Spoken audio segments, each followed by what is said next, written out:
Abantu benshi ntabwo bazi ko ubuzima bw'umubyeyi umaze kubyara ari bimwe mu bintu by'ingenzi bigomba kwitabwaho.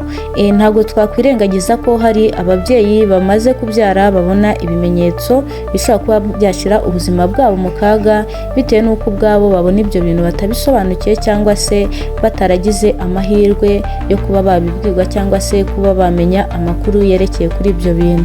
Rero umubyeyi umaze kubyara byibuze kuva abyaye kugeza mu gihe cy'ibyumweru 6 cyangwa se iminsi 42 hari ibimenyetso abona. Rero ibyo bimenyetso iyo atabyitaho cyangwa se ngo abisobanukirwe amenye ibi biri ibyanyabyo cyangwa se ibiri kuza mu buryo budasanzwe, ibimenyetso bigira ingaruka ku buzima bw'umubyeyi.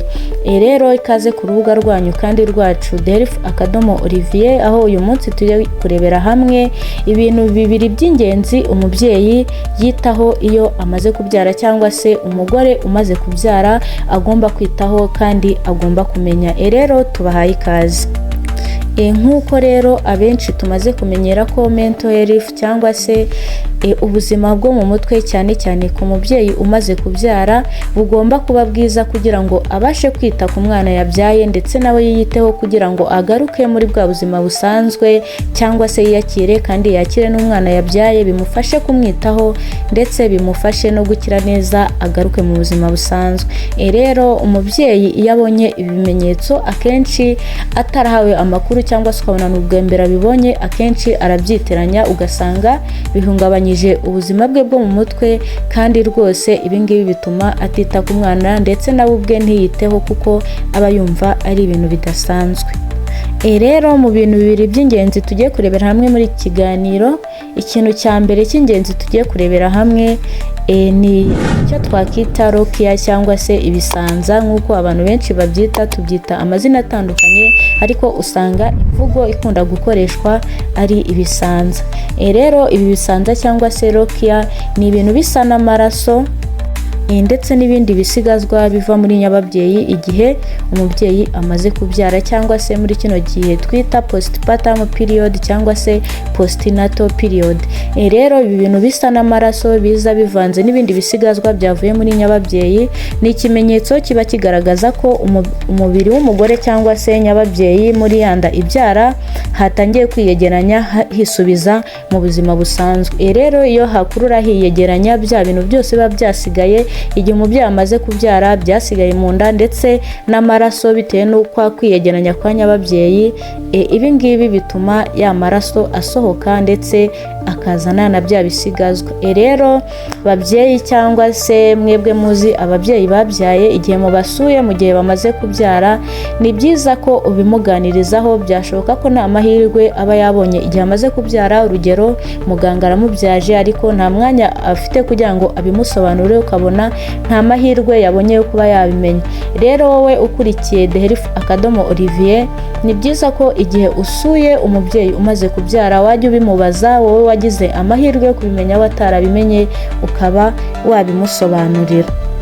Rero hano umubyeyi umaze kubyara agomba kwambara akantu kamuproteja, urugero nka padi cyangwa se pampa, kuko akenshi ibi bisanza biza ari byinshi ugasanga padi ushaka kuyambara ikuzurira iminota 10 n'urugero. Rero umubyeyi yamaze kubyara niyo mpamvu agomba kwambara pampa nk'uko tuba twarabimuteguje mbere yo kubyara. Rero igihe yambaye iyi pampa agomba kuyihindura byibuze buri masaha 4.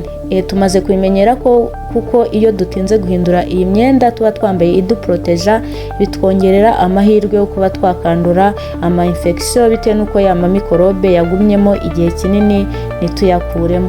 Rero umubyeyi iyo yambaye iyi pampa ategetswe cyangwa se ashishikarizwa kuguma areba kuri ya pampa, akareba ese ibiri kuza binyura mu nda ibyara bisohoka biri kuza bimeze gute, ese biri kuza ari byinshi, ese biri kuza ari bikeya. Kuko ahangaha umubyeyi iyo abonyemo ibara ridasanzwe bitewe n'uko iminsi iri kugenda yicuma, ukabona ubonye ibara ridasanzwe kandi atari ryo ryakabaye riza bitewe n'iminsi urimo, cyangwa se ukabona ibi bisanza biri kuza bifite impumuro mbi, uhita ubifata nk'ikibazo. Niyo mpamvu umubyeyi aba agomba kuguma arebaho, akareba iryo bara riri kuza ndetse akanihumurizaho akumva impumuro yabyo.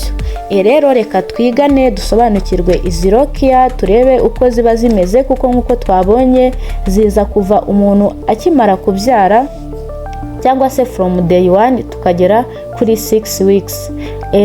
Ni ukuvuga ibi bisanza bitangira kuza nyuma yo kubyara kugeza mu byumweru 6 cyangwa se kugeza mu minsi 42. Rero akenshi umubyeyi yamaze kubyara ibi bisanza biraza kuva ku munsi wa mbere kugeza ku byumweru 6. Rero murumva ko ari urugendo rukomeye umubyeyi aba anyuramo. Niyo mpamvu rwose ibi bintu iyo nta kintu na kimwe yabibwiweho bishobora kuba byamutera ubwoba, kuko urumva amaze ibyumweru 6 abona ibintu bidasanzwe biza. Rero niyo mpamvu ngira ngo tubisobanukirwe. Rero kuva abyaye kugeza ku munsi wa 3 cyangwa se iminsi 3 ya mbere, izi rokia ziba zisa rubura. Ni ukuvuga ziza zifite ibara ritukura, ni ibara ry'amaraso, ariko nanone aka kenshi ibi bisanza biza ari byinshi cyangwa se aya maraso aza ari menshi, ariko ibi biva ku munsi wa mbere kugeza ku munsi wa 3 cyangwa se mu minsi 3 ya mbere. Izi rokia ziba zisa umutuku cyangwa se ziba zisa nk'amaraso. Akenshi nanone rero aya maraso aza mu minsi 3 ya mbere cyangwa se ibi bisanza biba bisa n'ibitukura bikunda kuza ari byinshi, ndetse byaza ari byinshi ugasanga harimo utuntu tumeze nk'udukrot cyangwa se utuntu tumeze nk'utubumbe cyangwa se amaraso yatangiye kuvura.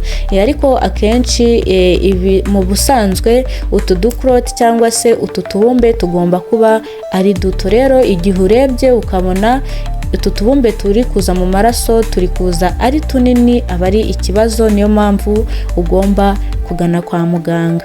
Rero ibikurikiyeho cyangwa se ibisanza bya kabiri biza kuva ku munsi wa 3 cyangwa se kuva ku munsi wa 4 kugeza ku munsi wa 10. Rero izi rokia zitwa serosa. Iza mbere ziza ku munsi wa mbere kugeza ku wa 3 twabonye ko ari rokia zitwa rubra, ziba zifite ibara ritukura. Rero izi ziza kuva ku munsi wa 4 kugeza ku munsi wa 10 zitwa serosa cyangwa se abari ya maraso asa n'ayererutse. Rero aya maraso cyangwa se ibi bisanza aba ari umutuku woroshye, bitandukanye na wa mutuku twabonye hambere. Uyu mutuku uba woroshye ndetse kandi ujya gusa n'ikigina, ndetse kandi ibi biza kuva ku munsi wa 4 kugeza ku munsi wa 10 biba ari bikeya ugereranyije na bya bindi biza mu minsi 3 ya mbere. Rero kuva ku munsi wa 10 kuzamura kugeza byibuze mu gihe kingana n'ibyumweru 6 cyangwa se kugeza mu gihe kingana n'ibyumweru 42, izi rokia ziza kuva ku munsi wa 10 kuzamura tuzita aruba. Rokia aruba cyangwa se ni ibara rijya gusa umweru cyangwa se ibara rijya gusa n'umuhondo woroshye. Rero ibi ngibi aba ari ikimenyetso cy'uko uterus cyangwa se nyababyeyi iri kugenda ikira ndetse yegeranya. Rero niyo mpamvu umubyeyi aba agomba kubyitaho rwose, akareba kuri ya pad yambaye cyangwa se kuri ya pampa yambaye, akareba ya mabara yagiye aza, akareba ya ngano y'ibyaje uko bingana, kugira ngo abashe kumenya ibidasanzwe ndetse amenye ngo ibisanzwe ni ibihe. Rero ndakeka ko icyo ngicyo tumaze kugisobanurirwa. Ikintu cy'ingenzi bita rokia cyangwa se ibisanza birasanzwe ku mubyeyi wese umaze kubyara. Umugore wese umaze kubyara arabibona, kandi ndetse uko tubivuze biri mu byiciro bitatu, ari kuva mu minsi 3 ya mbere, no kuvuga kuva ku munsi wa mbere kugeza ku munsi wa 3 ni rokia aruba cyangwa se izi rokia ziba zisa umutuku ariko akenshi aba ari amaraso. Icyiciro cya kabiri nk'uko tukivuze kiva ku munsi wa 4 kugeza ku munsi wa 10, izi rokia aba ari umutuku woroshye cyangwa se umutuku uvanze n'ikigina. Rero rokia zo mu cyiciro cya 3 ni rokia aruba. Rero izi rokia twabonye ko ari za zindi ziva ku munsi wa 10 kuzamura, byanabishoboka kugeza ku byumweru 6 ukibona bino bisanza biza. Rero ibi bisanza bya nyuma biba bisa umweru cyangwa se umuhondo woroshye. Nizere ko buri wese agize icyo atoramo. Rero ikindi kintu cya kabiri cy'ingenzi tugiye kurebera hamwe, ku mubyeyi umaze kubyara. Tugiye kurebera hamwe igihe yemerewe gukora imibonano mpuzabitsina ku mubyeyi wabyaye. Rero akenshi abantu twibandaho ni ba bantu bongerewe mu gihe cyo kubyara cyangwa se bakorewe episiotomy. Byibuze umubyeyi tumubwira ko agomba kwifata kugeza mu byumweru 6. Impamvu ni uko andi bakoreye episiotomy murabyumva, hari igisebe bamwongereye kugira ngo umwana abashe kunyura mu matako cyangwa se abashe kunyura mu buryo bworoshye. Bamwongereye, bahakase, hari igisebe, nubwo baba bahadoze cyangwa se bakoreye n'indi suku, biba bisaba ko umubyeyi akomeza kwitwararika. Ashaka kwibesha agakora imibonano mpuzabitsina, ugasanga za ngufu igitsina cy'umugabo cyinjiranye giturikije za ndodo, ugasanga birongeye bimuteye igikomere, kandi ku mubyeyi kuguma asubira kwa muganga kwidodesha, murumva ko ibyo nabyo bishobora kumuviramo ikibazo cyamutera ingaruka zikomeye. Iyindi mpamvu tubuza umubyeyi gukora imibonano mpuzabitsina byibuze kugeza mu gihe cy'ibyumweru 6 cyangwa se iminsi 42 ni uko tuba twirinda ko ya mikorobe ashobora kuza bitewe n'uko umugabo yasohoye cyangwa se umugabo yinjijemo igitsina cye. Ya mikorobe ashobora kugenda akajya muri cya gisebe bigatuma adakira vuba. Rero ndumva ibyinshi tubisobanukiwe. Babyeyi muragirwa inama zo kwifata byibuze kugeza mu gihe cy'ibyumweru 42 cyangwa se iminsi 42 cyangwa se ibyumweru 6. Murasabwa kwifata kugira ngo mwirinde izi ngaruka zose tuvuze haruguru. Rero njye mwabanye muri iki kiganiro ni Janviere, nk'uko mumaze kumenyera niga ibijyanye n'ubuzima.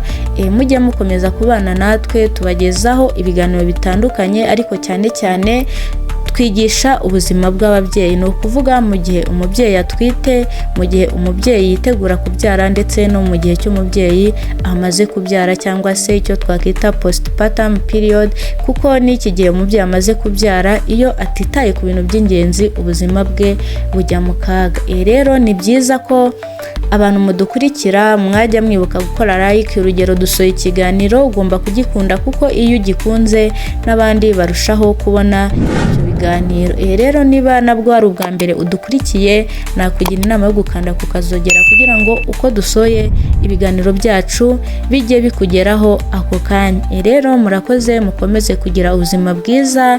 Ubuzima bwanyu nibwo dushize imbere. Igihugu gifite ubuzima bwiza nicyo dushize imbere. Ababyeyi bafite ubuzima bwiza nibyo dushize imbere. Mbese igihugu cyose muri rusange, abaturage bose muri rusange. Rero mukomeze kugira ubuzima bwiza, turabakunda cyane. Ciao ciao.